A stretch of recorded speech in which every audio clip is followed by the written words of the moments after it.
चुनाव को लेकर भारतीय जनता पार्टी पूरी तरीके से तैयार है। तमाम मंत्री जनसंपर्क के माध्यम से लोगों के बीच में पहुंच रहे हैं। रैलियां भी हो रही हैं। खुद मुख्यमंत्री योगी आदित्यनाथ भी तमाम जगहों पर रैलियां करेंगे।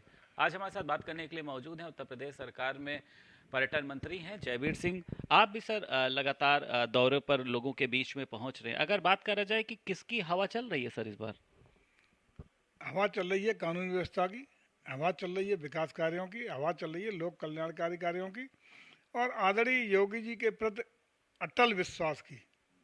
लोगों को भरोसा है कि आदरणीय योगी जी और मोदी जी के नेतृत्व में हमारा देश और प्रदेश सही रास्ते पे जा रहा है, विकास के रास्ते पे जा रहा है। लोक कल्याणकारी योजनाओं का लाभ पारदर्शिता के साथ, ईमानदारी के साथ, वास्तविक जो उसका हकदार है उसके हाथों तक पहुंच रहा है। लोगों को लगता है कि हमारा देश विकसित देश बनने जा रहा है, विश्व का नेतृत्व करने की क्षमता वाला देश बनने जा रहा है। धमक बढ़ रही है और प्रदेश में डबल इंजन की सरकार के नेतृत्व में हर क्षेत्र में हम कामयाबी की ओर आगे बढ़ रहे हैं। इसी विश्वास के साथ जनता निश्चित रूप से इन तीसरी सरकार, जो शहरी सरकार जिसको कहते हैं, उस पर कमल खिलाने का काम करेंगे। अच्छा, लग रहा है सर किसी तरीके की कोई चुनौती को कि समाजवादी पार्टी भी जो है वो जीत का दम्भ कर रही है और वो कह रही है कि चाहे नगर पालिका परिषद की बात करी जाए, नगर पंचायत अध्यक्ष की बात करी जाए, मेयर की बात करी जाए, उनका कहना यह है कि भारतीय जनता पार्टी ने लोगों को सिर्फ बरगलाने का काम किया और इस बार जो लोग हैं वो समाजवादी पार्टी को किस तरीके से उनको इतनी प्रेरणा मिल रही सर? उनका तो प्रत्याशी भाग आया, घोषित प्रत्याशी हमारे साथ भाग के आ गया।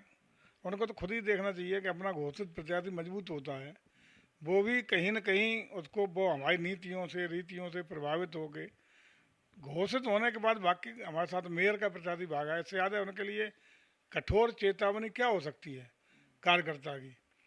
हम समझते हैं कि अखिलेश जी बहुत भ्रम में हैं। परिणाम भी सकारात्मक हमारे पक्ष में आने वाले हैं।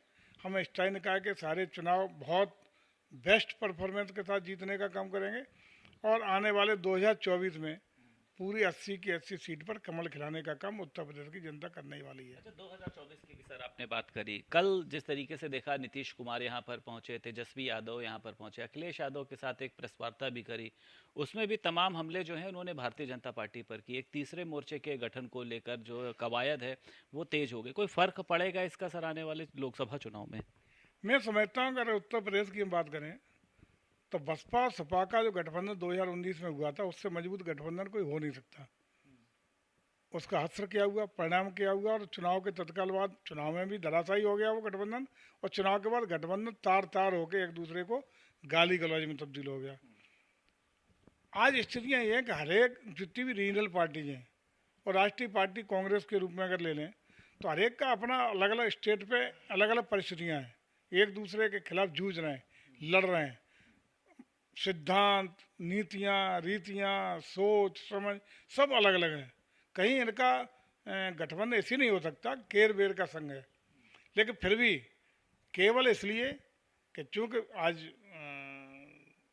जितने भी भ्रष्टाचार के मामले निकल निकल के आ रहे हैं, ये अन्य मामले जो पुराने निकल निकल के आ रहे हैं, उसकी खातिर सब लोग आदरणीय मोदी जी को गाली देने का काम कर रहे हैं। तो एक ही मुद्दे पर कि मोदी हटाओ, अगर इकट्ठे होते भी हैं तो बेमेल समझौता होगा। जनता भी खूब जानती है और आज देश की जनता ये इकट्ठे हो जाए तो अलग अलग लड़ें तो कोई फर्क पड़ने वाला नहीं है।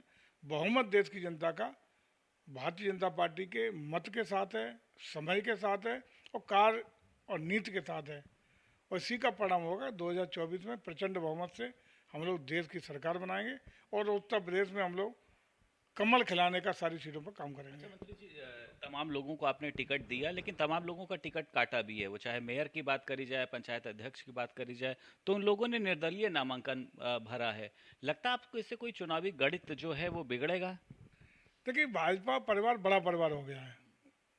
कुनवा जब बढ़ता है, जब बर्तन घर में ज़्यादा होते हैं, खुडर वुडर होती है कुछ, 10-10, 15 पर सबसे ज़्यादा दावेदार भारतीय जनता पार्टी में थे।